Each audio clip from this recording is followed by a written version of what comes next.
The season for Florida State may have ended with a victory and becoming Sugar Bowl champions with this group, but ultimately, they did not achieve that ultimate prize that went to Ohio State and the Buckeyes and their domination of a 15-0 regular season and achieving the ultimate goal that every team goes into the year aspiring for. But I would say that Florida State had a season that is pretty praiseworthy. There were a lot of great games and exciting moments. Specifically that overtime thrower against Georgia Tech that reached a 60-57 game, wins over Alabama, Miami, and Florida and Texas, but also the losses to Georgia and LSU stand out. So it's time that we move on and see what the next phase of this dynasty takes. We're going to head to the coaching carousel now, where we know a lot of movement can happen, and I think there's a distinct possibility that Florida State could end up losing a few of its coordinators. So let's see how the coaching carousel fares for the Florida State Seminoles. The first piece of news that came out was that Nick Saban is retiring from coaching at age 69, and they are going to be looking for a new candidate.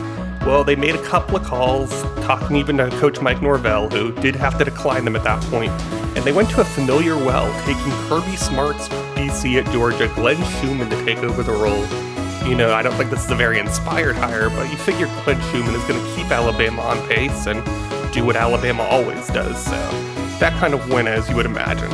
Another piece of news, Hugh Freeze in a 3-9 season ended up getting fired from Auburn, and they hired Toledo's coach, who just went 13-1, Jason Candle, trying to take over a program that faced a few more controversies this season, but he's looking to get them back on track with some stability from his Toledo days.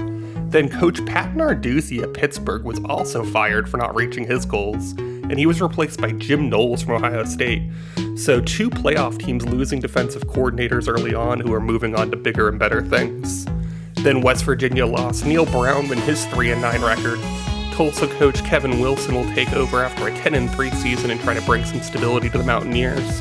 Then one that hurts my heart is Brett Bielema losing his head coaching job at Illinois, and they went on a little bit of a search trying to get the right person in there, and they have tapped into UTSA head coach Jeff Traylor, who's had a lot of success there, and I think that's going to make the Illini offense a tad more interesting. Then Greg Schiano in his second stint at Rutgers did not make it, and they're looking to go in a different direction, and I think it's because of the available options out there. They have made a move for one of the hottest OCs on the market, Brian Hartline, who is definitely going to bring a different flavor to Rutgers than they're used to. After Butch Jones took the Toledo job, they were on the market looking for somebody to take over their job, and they tapped into national finalist Washington's OC Ryan Grubb, now the head coach at Arkansas State. Jeff Monken lost his job at Army, and that left Army looking for a very specific new identity for their team, trying to go in a new direction.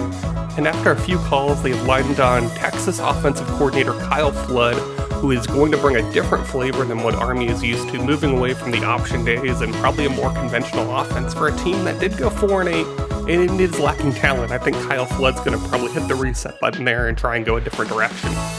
Matt Campbell lost his job at Iowa State, ended up getting replaced by Kendall Briles. Jeff Tedford at Fresno State was the first opening where you saw Alex Atkins' name get mentioned, and he was actually contacted but decided to pass, and the job went to former NFL quarterback and ESPN commentator Trent Dilfer, so he moves on from a UAB team that had a really good year at 9-4 and is going out west to a 2-10 Fresno State team that is in the Pac-12 though, so he becomes a power coach now with that move. Coastal Carolina decided to move on from Tim Beck as he moved on and went over to Western Kentucky. So this is another one where Alex Atkins got the call. This is a part of the country he's familiar with. But Coastal Carolina ended up going with Mike Bobo from Georgia. So Georgia loses both coordinators.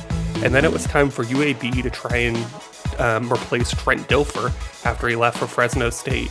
And their move was Wisconsin offensive coordinator Phil Longo, who has done quite a job with Wisconsin and turned them into quite the power with the way their offense looked. Former BC head coach Jeff Hafley is now the DC at Clemson, trying to take over a very lowly offense that was one of the worst in the nation, so he'll be a new face there. Greg Schiano takes the DC job at Georgia, so they're going to go get an experienced coach to replace Glenn Schumann, who's now at Alabama. And the new offensive coordinator will be Keith Heckendorf for Georgia, and that's probably in safe hands with how much talent Georgia already has on the roster.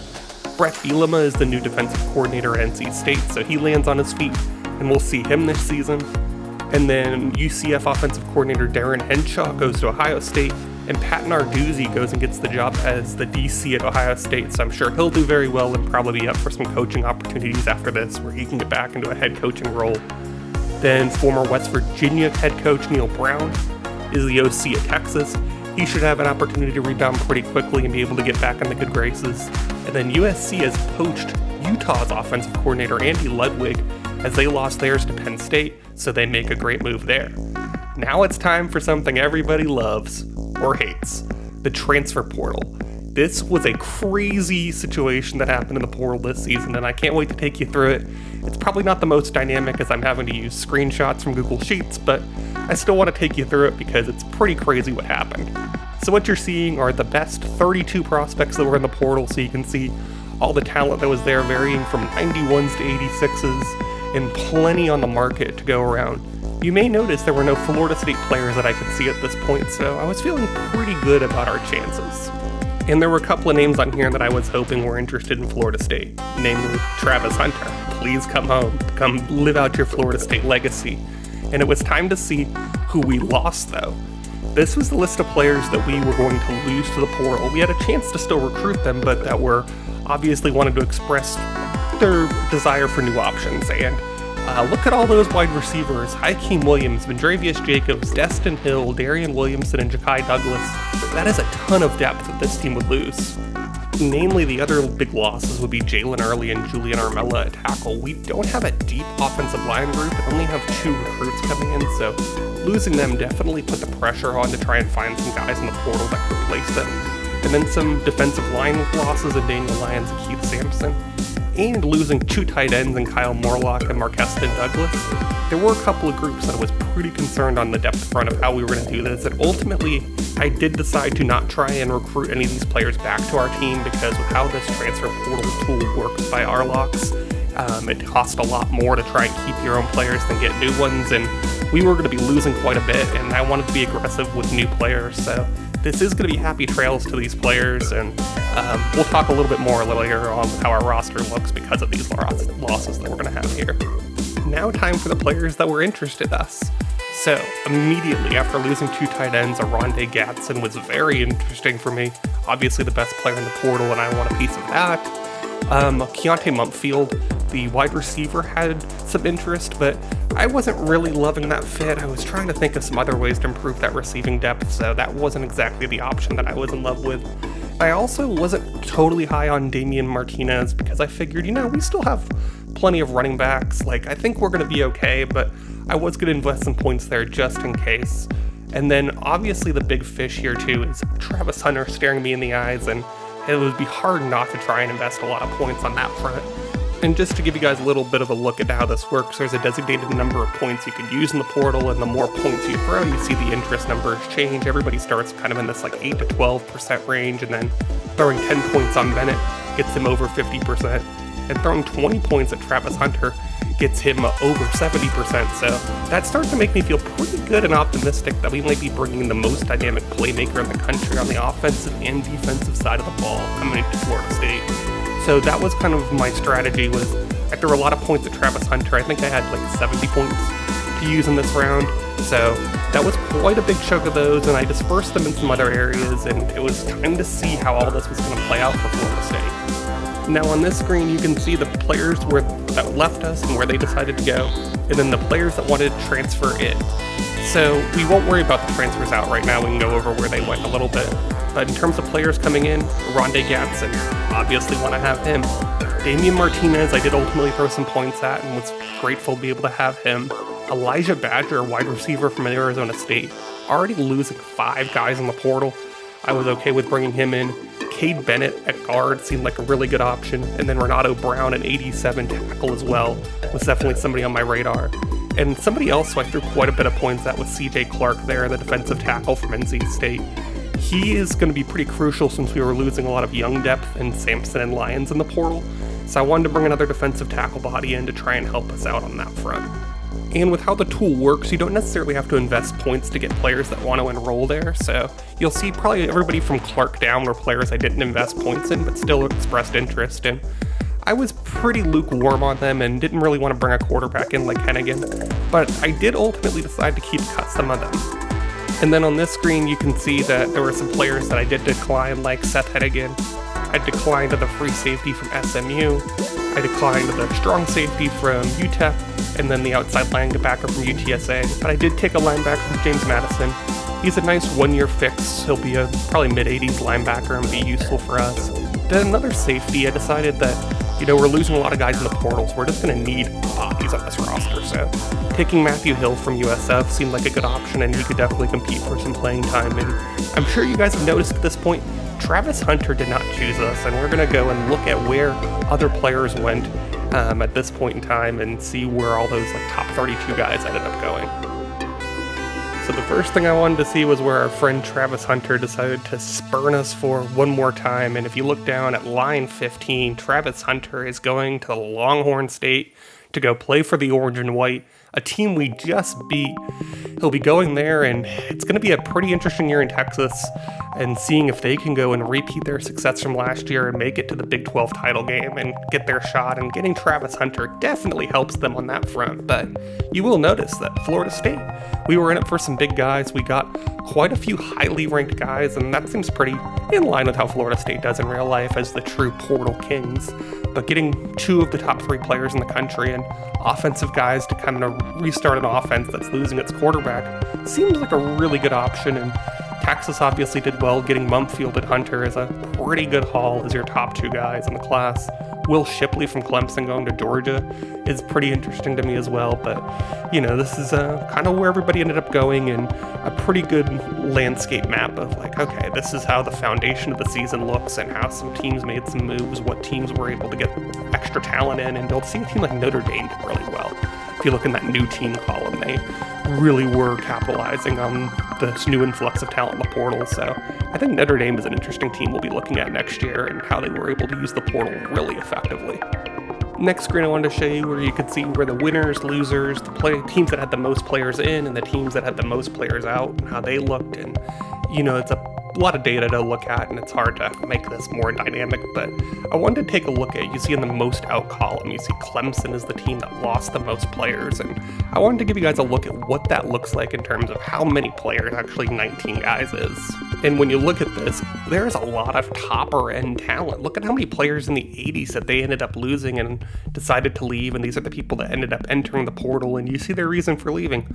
Fleeing a dumpster fire, and I would say that 4-8 season for a team that's accustomed to going to college football playoff definitely qualifies as a dumpster fire. So watching how Clemson responds from that kind of season and if the portal is actually able to help them is going to be very fascinating in season 2.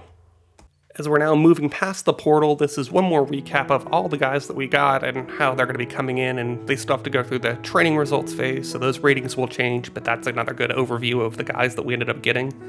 But now it's time to go through who else is leaving Florida State. So Keon Coleman is declaring for the draft, and probably deservedly so, especially after that 3-touchdown performance in the bowl game. Happy trails to Keon Coleman. I'm sure he will do plenty of great things in the NFL, so that's a tough loss, but very expected on our front. Jared Verse, our best defensive player, battled some injuries, but you would imagine he's not going to come back to Florida State for another season, so that's not entirely surprising as well, and seems very realistic, so losing Jared Verse is a loss, but something we'll have to deal with. Jordan Travis graduating. There's no more eligibility there. He has been a Florida State legend inside and out, so that's another tough loss, and our quarterback competition is going to be a big storyline this season, so it's surprising. We knew this was happening, but one of the bigger surprises was Johnny Wilson coming back. So for a receiving corps that lost 5 players to the portal, him coming back is absolutely massive for Florida State. So having a big target like that, and we got some guys in the portal to try and help out in the pass catching front, so that's excited to see Johnny to come back for his senior year. Fentrell Cypress, our best corner, is going to come back for his senior year. He didn't stack up at the top of the cornerback class, and he's going to come back to try and reach those heights, and that gives some stability to the back end that I'm really excited for. Trey Benson declaring as a redshirt junior seems right for a running back. He had an 1,100-yard season, so it's not like he had a bad year, and he's rated enough where he should be going to the draft, so that's going to be tough for the running back room to lose him as well. Akeem Dent has been a pretty big cornerstone of the defense and a stable force at safety, and we're going to have to find a way to replace him, and there's a couple options I think everybody will be excited about when they get to see who those are, but still losing Akeem Dent is a loss. And one of the more surprising ones, and another loss to our offensive line, is Robert Scott Jr., who is kind of in that range that usually if they're over 90, there's a good chance that a player is going to declare with the new draft declaration tool. In the high 80s is a spot where they can, but losing him, definitely a loss. Jaheim Bell exhausted his eligibility, and he would probably make the NFL, but that doesn't really matter on this side of the game, and just losing him as a receiving target is going to be tough. So again, why we went after Rondé Gatson and got him, so very thankful for that.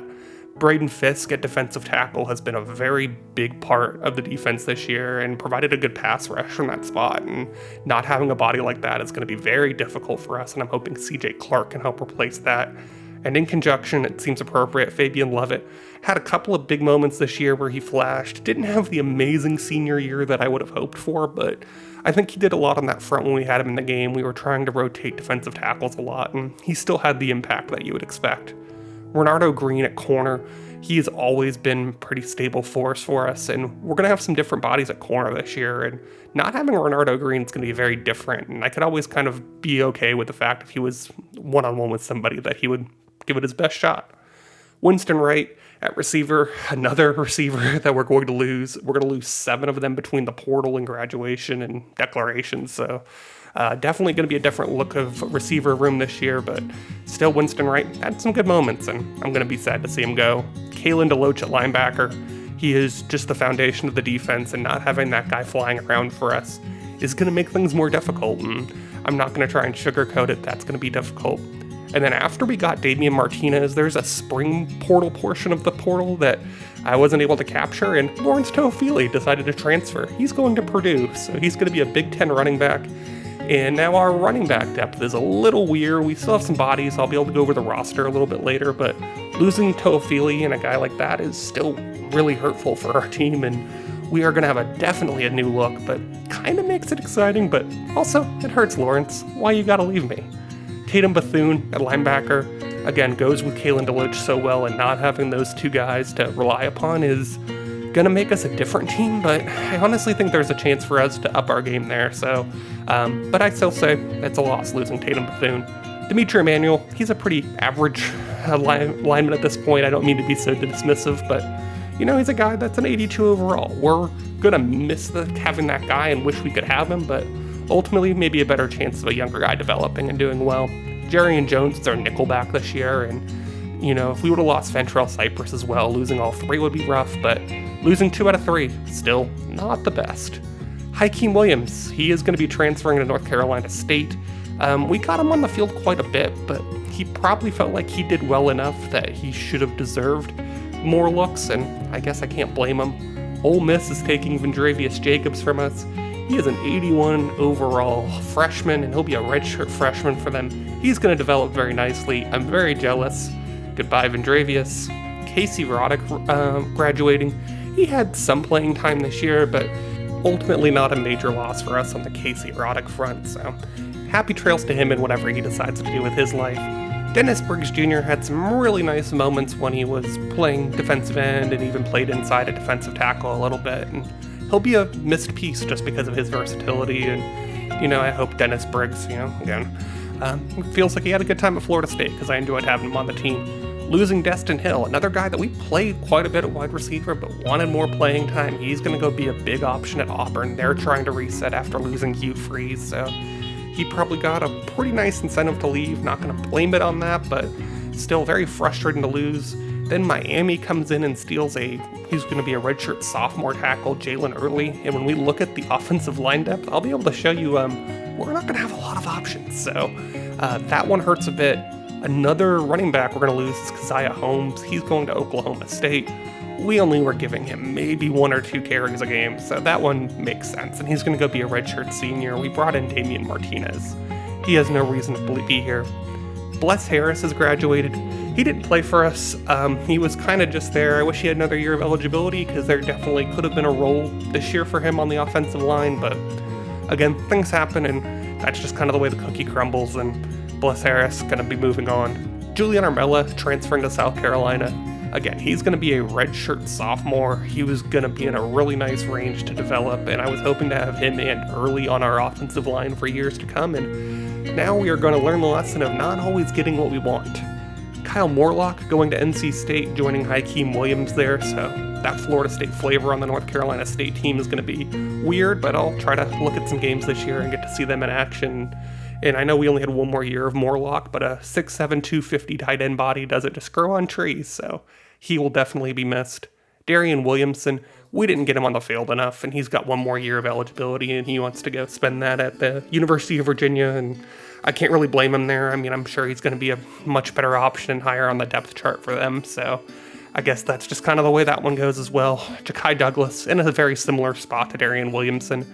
I tried to get him the ball, but there were just too many mouths to feed ultimately, and it obviously didn't work if I had 5 guys transfer out of the receiver room, so he's going to be going to Memphis, Mike Norvell's former stomping grounds.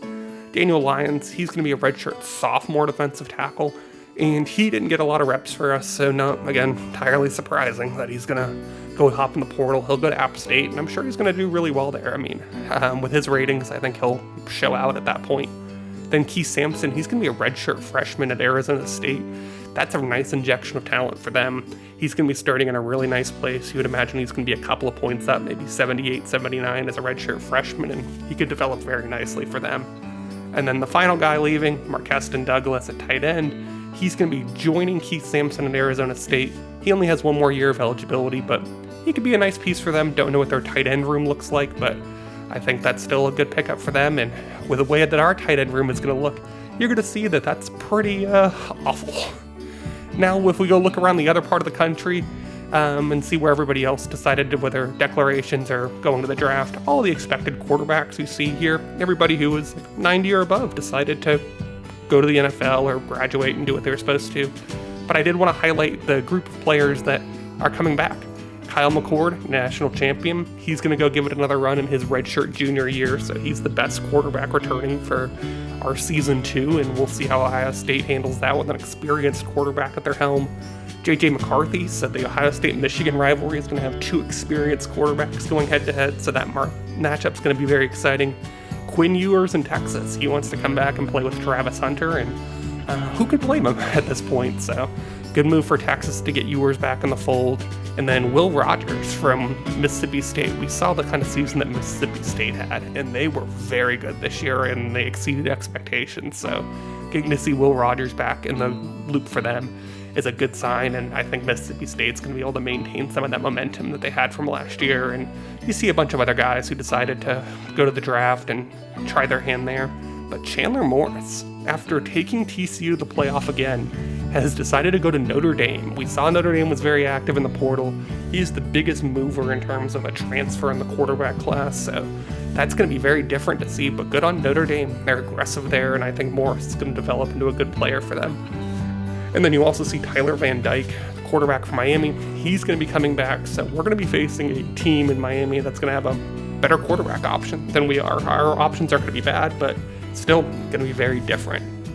Speaking of different, this is the list of teams that did quite well in terms of getting different faces into their program on the recruiting front. Georgia finished with a number 1 class, and as you can see, pretty impressive from a star perspective, obviously. Bringing in 6 5-stars has buoyed Georgia's class, and they look like they're going to be pretty competitive. And then Michigan finished with the 2nd best class, and another really good class for them. 15 players, 5 or 4-star rated, so that's obviously great for them. And then we finished with the number 3 class, and I like our class as well. We haven't gotten to dig deep into the ratings. I didn't want to get to that point until we actually had the players on campus and we could start talking about the impact that they're going to have. And we're going to look at the roster here in a little bit, and you're going to see there are some chances for them to make some impacts early. So I'm excited ultimately to see how this class fares for us, and I think it's a good building block and should serve us well going into season 2. And if it doesn't, they'll just hit the transfer portal, because that's what everybody does to our team. I kid, it could have gone a lot worse. We could have been a dumpster fire, so I will take our 5 receivers that left us and just take that to heart for years and years to come. And then I wanted to show everybody kind of the top 25 players and where they ended up going. Ignore the punter as the number 2 player in the nation. That was just a weird thing with this class, but everything else is legit. You'll see some names you're probably familiar with if you're in the loop and keep up with 2024 recruiting, and I wanted to kind of run down where these top 25-ish guys ended up going and where our talent ended up getting distributed. And I think it's a pretty fair spread, but also you're going to see some teams that are going to pop up pretty frequently and say, okay, that's quite a move. Georgia and Miami had some real great luck in the top-end talent department, and I'm pretty scared of the Georgia front. We're going to be in a separate division from them next year, but we could still face them in the SEC title game, and that might not fare great for us with their injection of talent, but I'd be very happy if we made it to that front. So, we'll have to just cross that bridge when we get there. Now, our final thing we're going to do is look at our roster and how it fares.